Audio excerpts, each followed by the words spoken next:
একটা সিভি অথবা রিজিউম সেটা এআই বানিয়েছে নাকি মানুষ বানিয়েছে সেটা কি এইচআর ধরতে পারে? আজকাল চ্যাটজিপিটি, জেমিনাই, বিভিন্ন এআই টুলের মাধ্যমে ইনস্ট্যান্ট প্রফেশনাল রিজিউম বানানো যায়। এটা খারাপ কিছু না।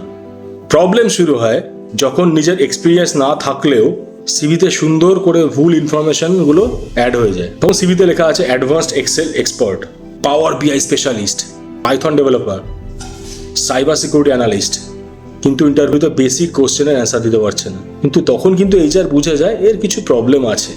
এখন কিন্তু কোম্পানি সিভি দেখে না, তারা practical question, assignments, real world example check করে।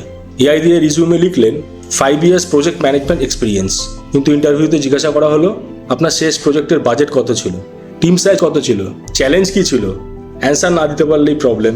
এআই ব্যবহার করুন রিজিউম ফরম্যাট করতে, গ্রামার ঠিক করতে, প্রফেশনাল ল্যাঙ্গুয়েজ লিখতে, কভার লেটার বানাতে, কিন্তু এক্সপেরিয়েন্স, স্কিল, অ্যাচিভমেন্ট এগুলো রিয়েল রাখুন। এআই রিজিউম তৈরি করতে পারে কিন্তু ইন্টারভিউ দিতে পারে না, সেখানে কিন্তু আপনাকেই বসতে হবে। তাহলে এআই দিয়ে রিজিউম ইমপ্রুভ করুন, ফেক বানাবেন না, কারণ ইন্টারভিউ রুমে কিন্তু সত্যিটাই বেরিয়ে আসে।